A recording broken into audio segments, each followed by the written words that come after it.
So guys, this is Carlos Phoenix. I am with Sapira Ventura, and we are now live. We have a gallery opening today, and I have a great and wonderful guest who's also one of the artists in the gallery today. Her name is Lara Arbore. Arbore. Now, what's your background? And let me... Here I am. How are you? I'm doing great. How are you? I'm doing great. So where are you from? Well, I was born in Jersey, but my parents are fun. So my mom's Armenian and Austrian. My dad's all Italian. So that's where Lara Arbore comes from. And we were talking earlier. You mentioned that you've been to Italy. I did go to Italy. Was there any influence of you being an artist from Italy?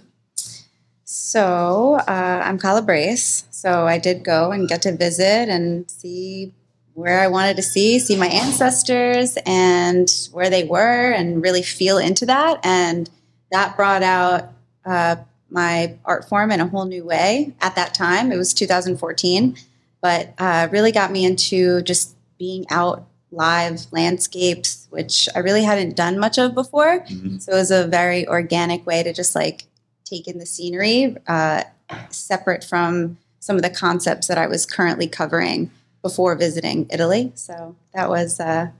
Yeah, that was beautiful. So now I feel like they're taking that experience now kind of merges with what I do now. Now you had mentioned before that you started at an early age drawing. Now, were you one of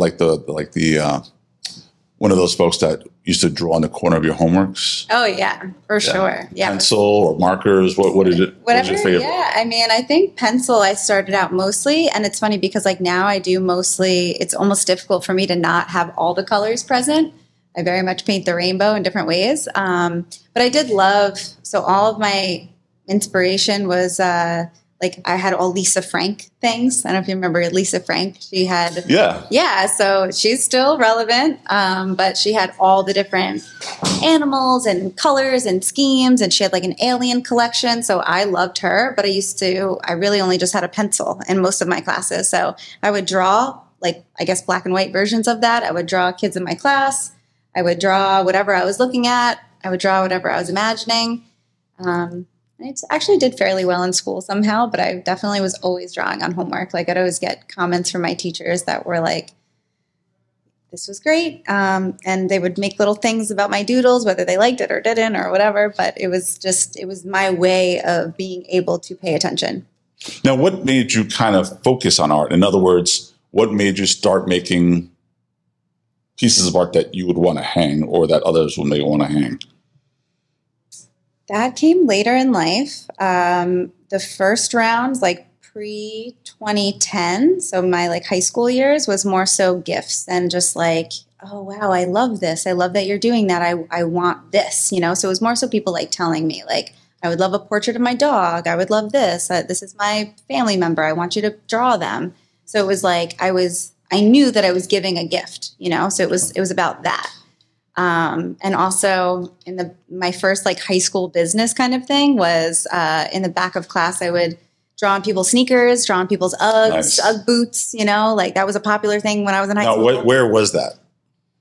And I went to high school in Edison and Manalapan. So just in the back of my math class, any class that I was bored in, that's what I was doing. I was just like, I had my paint markers and I would bring them and I would just doodle on people's shoes and, you know, they would buy me lunch. So that was nice. Yeah. So I set up a trade system. That's a way to still semi-savvy. That's a way to do it. Exactly. If there was ever a way. Very cool. Now, so you are here. You have a show with Sapira Ventura. What brought that on? Like, how did you develop that relationship with the gallery? I believe it was through social media, or I think you know what it was. I believe Diego. I met Diego at an art show in Tribeca. Space is evading me. Okay. It was through Start Shows.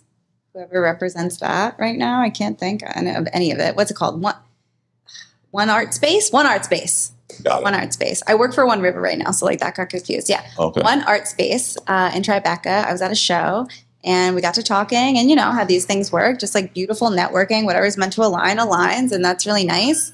And they were directed towards me. And then we got into this conversation and they knew that I do more so also the digital. And I think that all of the artists that come here have this spiritual context, this other layer that is like deeper, that is more meaningful, that I've always connected with the artists that come here. And that's, that's not always present at art shows. So that's why I knew it was a good fit, and having conversations with them. And yeah, it felt really aligned and beautiful. So speaking of Sofia Ventura, we were talking a little bit about some of the stuff that we're doing, particularly with the shows that we're going to be doing worldwide.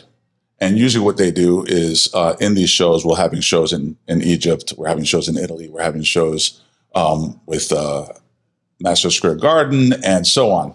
And what ends up happening is we like to tap in to some of the artists that are already showing, right? Because it makes sense to give first dibs to people who are already working with us. So knowing, because I think they had discussed that with you, have you thought about participating in any of that?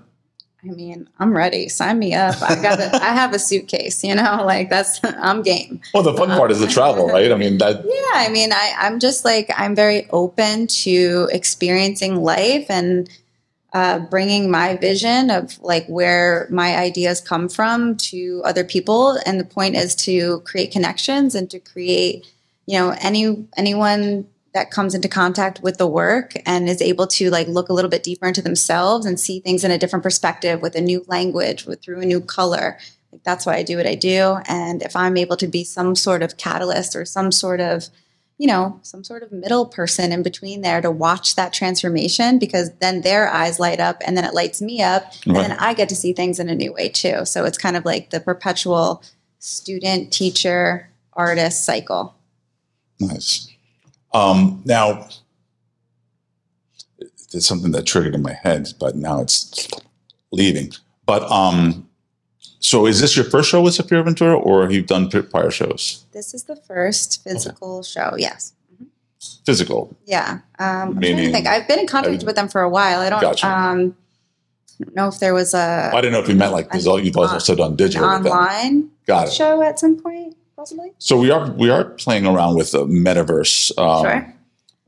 In fact, we're redeveloping the metaverse gallery and seeing how we can have art and NFTs and stuff like that within that metaverse, so people can buy from almost anywhere around the world, which is kind of cool. But and it's just fun. It's like a video game that you can walk around these galleries, and we've been talking about maybe replicating other places around the world and having the art be mixed in with reality, sort of, in a virtual sense. So we're playing around with that, but we'll see where that goes.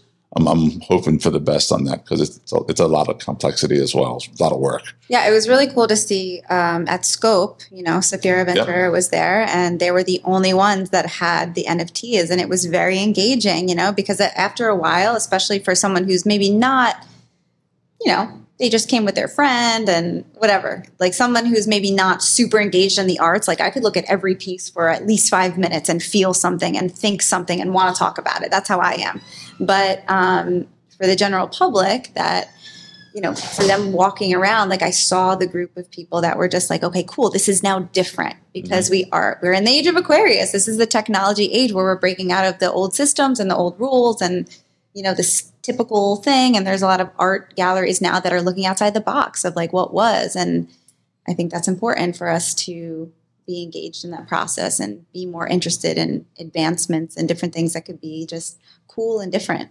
I got to say, when I first learned about NFTs, and it's had its little dramatic life cycle, but what excites me more now is, we're now at the age of 4K televisions. Yeah.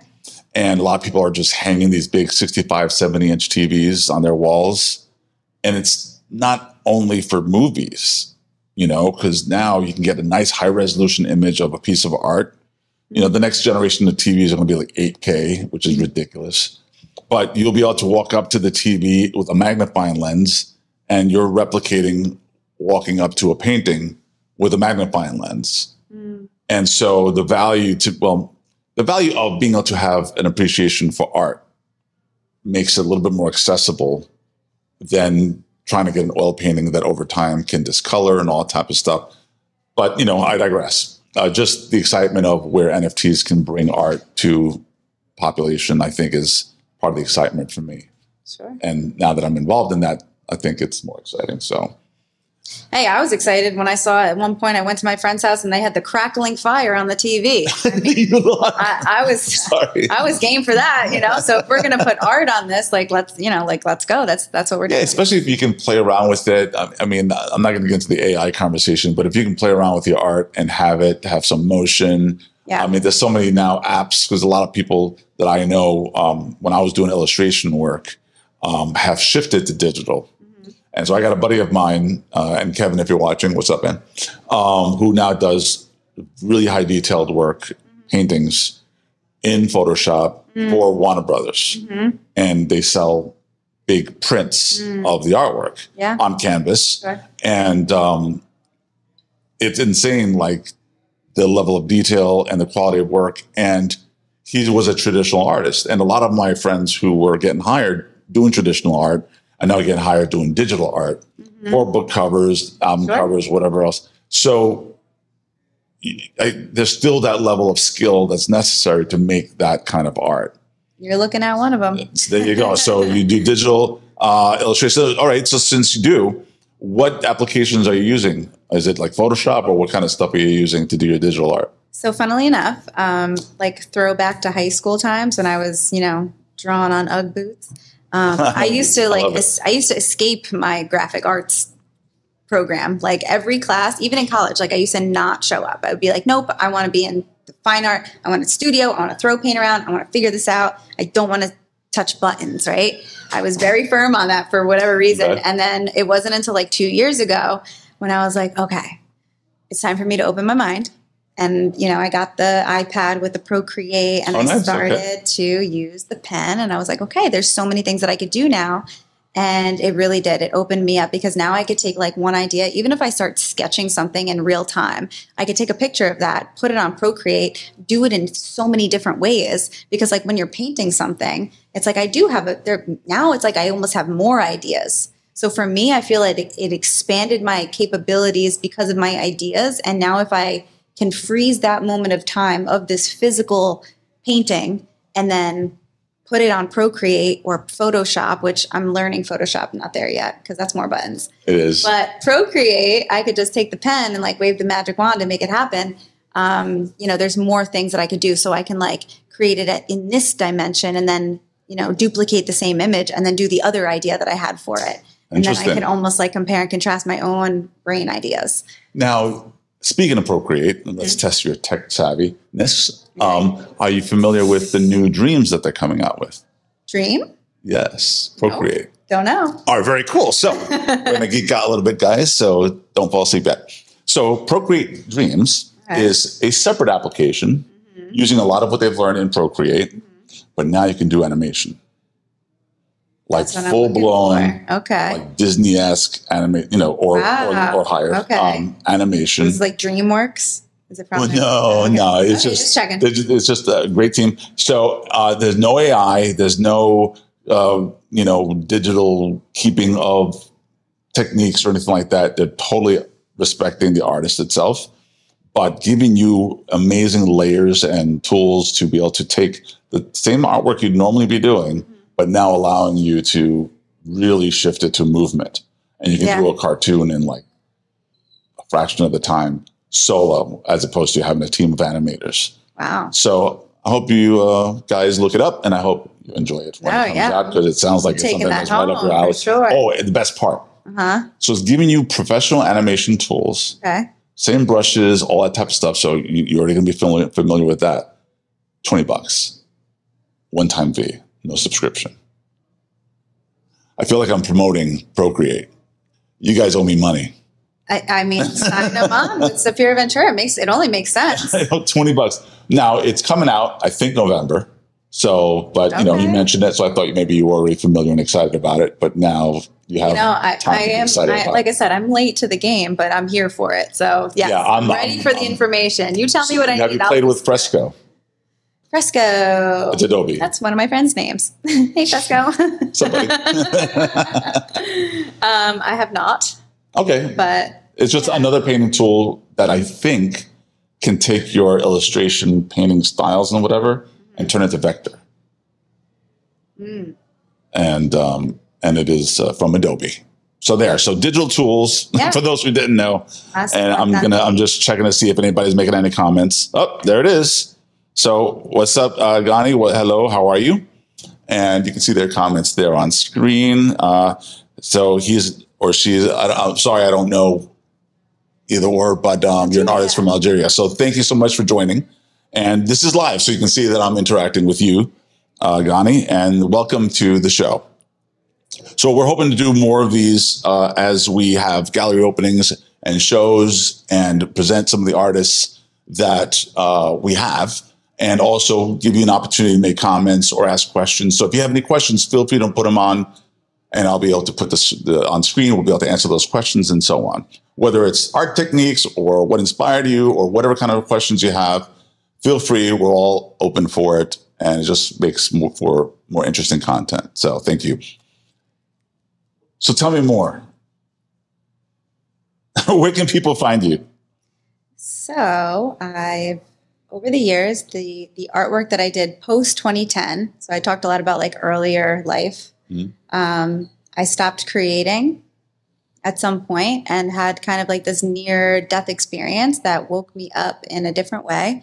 And I started to study more about myself through these different modalities, theologies. I found you to be extremely on the spiritual side of things. So that's great. Yeah. So just opening up to, I think I read the Tao, that was the first thing that kind of brought me back to life in a sense. And so just all these different spiritual contexts, I was looking for more of a faith-based situation outside of, and I wasn't even really creating art at the time. I needed to be re-inspired. I was in a really low moment, and this is kind of the whole wrap on like why I create art now, is that like we've all experienced these difficulties in life, pain, rebirth, death. I mean, I had asked you like, how many times have you come back from the ashes? Because it's like, we all have done this. And that's like what unites us as a collective, is that we've all been through things that were uncomfortable to then get to a better place. So it's the getting to a better place. How do we do that? So because I was able to experience that in 2010 very closely and very, very real way, physical, mental, emotional, I then later created my art practice that is a spiritual, psychological twist on learning yourself through color, through expression, called Third Eye Theory. So just learning more about like the chakras through yoga, through meditation. Had a lot of like spiritual mentors kind of just say that like your third eye is like very activated. And I felt that in a sense. So my writings, my paintings, the things, I kind of lumped it all together, that this is, nothing here is like really factual. This is all, we're all theorizing our things, and we can create our own theory from our gut feeling, from our intuition, from that voice that's inside of us. Our gut is always going to speak louder if we quiet the noise, if we center ourselves, if we have this availability to the spiritual piece of us that we're separating from the matrix, the gotta do's, the societal structures, the parent pressure, whatever it is that we're facing that is like our boundary walls. If we break out of that, then there's freedom. There's this spiritual voice that is speaking to us. Right. And there were points where I needed to really like get back in touch with that, to remember who I was, why I was. That's what I was seeking at the time. And I think we go in waves of seeking that and bouncing in and out. But for that moment in time, for me to be able to then say, okay, my third eye is I'm always going to allow myself access back to that, to speak to myself, to root myself down and get all the way up to, be open enough to what I have to say, and then be open enough to the world. Because what we are vibrating, then we vibrate towards what, laws of attraction. So, awesome. So Third Eye Theory is a spiritual take. It's astrology based. I've been studying astrology since 2010, and I've gotten certified in that. And it's I guess it's more of can be semi-taboo. It's become more mainstream now, but there's a lot of different layers to look at when it comes to that. But everything is symbolic in what I look at. Like everything is a symbol of something. So that is relevant. And we are categorized by the stars. They're the biggest part of our universe. So it lends itself to what's happening in our experience. And that's how I kind of interpret us and the universe working together hand in hand. Very cool. Wow. I already feel my spirit. So your artwork is on your Instagram? Correct. Third Eye Theory. All right, very good. So that's where you would find her work. And if you have any questions, you can DM her there. Or if you're here now, you can drop off a question. So I'm going to take a quick peek, see if anybody has dropped any comments. And if not, then we will conclude our show. And hopefully we'll see you again. Thank you so much for joining us. Thank you. This is awesome. All right. Well, thank you guys for joining and have a wonderful evening. We'll see if there's any other artists I'll bring in today. But for now, we're going to enjoy the show. Yay. And thank you very much for joining us. Take care. Bye-bye. Ciao. Wunderbar. That was great. So fun.